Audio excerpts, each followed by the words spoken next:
ओम नमो भगवते वासुदेवाय। राधे राधे, जय श्री कृष्णा।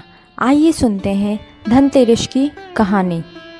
एक दिन विष्णु भगवान लक्ष्मी जी के साथ मृत्यु लोक में घूम रहे थे। एक जगह भगवान कुछ सोचकर लक्ष्मी जी से बोले, मैं एक जगह से जा रहा हूँ, तुम यहीं पर बैठ जाओ, लेकिन दक्षिण दिशा की ओर मत देखना। इतना कहकर भगवान विष्णु स्वयं दक्षिण दिशा की ओर ही चले गए। जब लक्ष्मी जी ने देखा कि भगवान स्वयं तो दक्षिण दिशा की ओर गए हैं और मुझसे देखने को मना कर दिया है, इसमें कोई ना कोई भेद है, अतः इस भेद को जरूर देखना चाहिए। ये सोचकर लक्ष्मी जी दक्षिण दिशा की ओर देखने लगी। उस समय उन्हें दक्षिण दिशा में पीली सरसों का खेत दिखाई दिया। उसे देखकर लक्ष्मी जी की आंखें ललचाईं और उस खेत में जाकर अपना श्रृंगार किया। आगे और कुछ बढ़ी तो गन्ने का खेत देखा। गन्ना देखकर उस खेत में गन्ना तोड़कर चूसने लगी।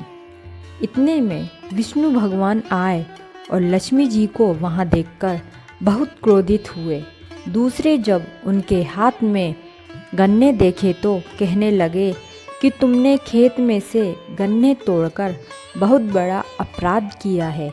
इसके बदले में तुमको इस गरीब किसान की 12 वर्ष तक सेवा करनी होगी। ये सुनकर लक्ष्मी जी घबरा गईं, परंतु जो बात भगवान के मुख से निकल गई वही उनको करनी थी। तब भगवान लक्ष्मी को छोड़कर क्षीर सागर में चले गए। लक्ष्मी जी भगवान की आज्ञा मानकर उस किसान के घर चली गईं और उस किसान की नौकरानी बनकर उसकी सेवा करने लगीं। जिस दिन से लक्ष्मी जी किसान के घर में पहुंची, किसान का घर धन धान्य से पूर्ण हो गया। जब 12 वर्ष बीत गए तब लक्ष्मी जी जाने लगी, किंतु किसान ने उन्हें जाने से रोक लिया। जब विष्णु भगवान ने देखा कि लक्ष्मी जी नहीं आई तो वह किसान के घर गए और लक्ष्मी जी से चलने के लिए कहने लगे, परंतु किसान ने लक्ष्मी जी को नहीं जाने दिया।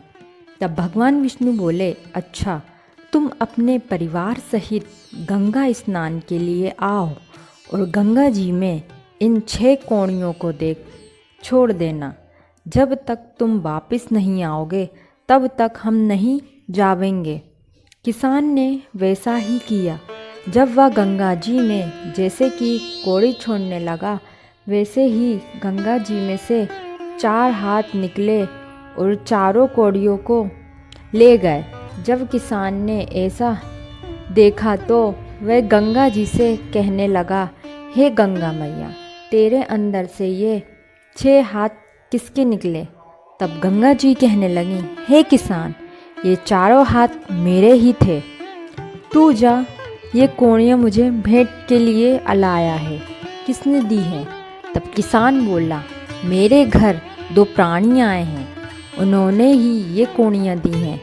तब गंगा जी बोली, तेरे घर जो औरत रहती है वह लक्ष्मी जी है और जो आदमी आया है वह विष्णु भगवान है। तू लक्ष्मी को मत जाने देना, नहीं तो तू दोबारा पहले जैसा ही गरीब हो जाएगा। ये सुनकर वे गंगा स्नान करके वापस अपने घर आया। घर आकर भगवान से कहने लगा, मैं इनको घर से नहीं जाने दूंगा। तब भगवान बोले, ये तो इनका दोस्त था, अतः इनको मैंने दंड दिया। इनके दंड के 12 वर्ष पूरे हो गए, इसलिए अब तो इन्हें जाना ही है।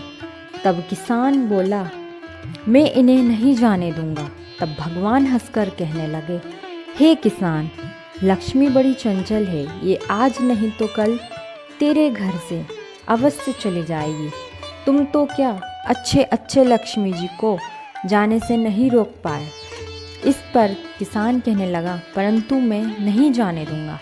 इस बात को सुनकर लक्ष्मी जी बोली, हे किसान, यदि तुम मुझे रोकना ही चाहते हो तो सुनो, कल 13 से, अतः कल तुम घर को लीप पोत कर साफ सुथरा रखना।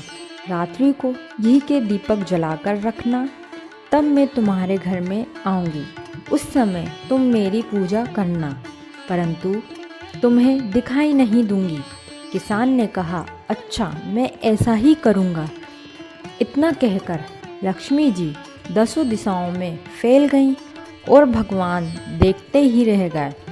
दूसरे दिन किसान ने लक्ष्मी जी के बताए अनुसार ही कार्य किए। उसका घर धन धान्य से पूर्ण हो गया।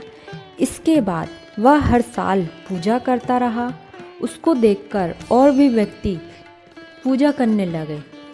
हे लक्ष्मी जी, जैसे तुम उस गरीब किसान के घर आईं, वैसे सबके घर आना और हमारे घर भी आना और अपना आशीर्वाद कृपा हम पर बनाए रखना।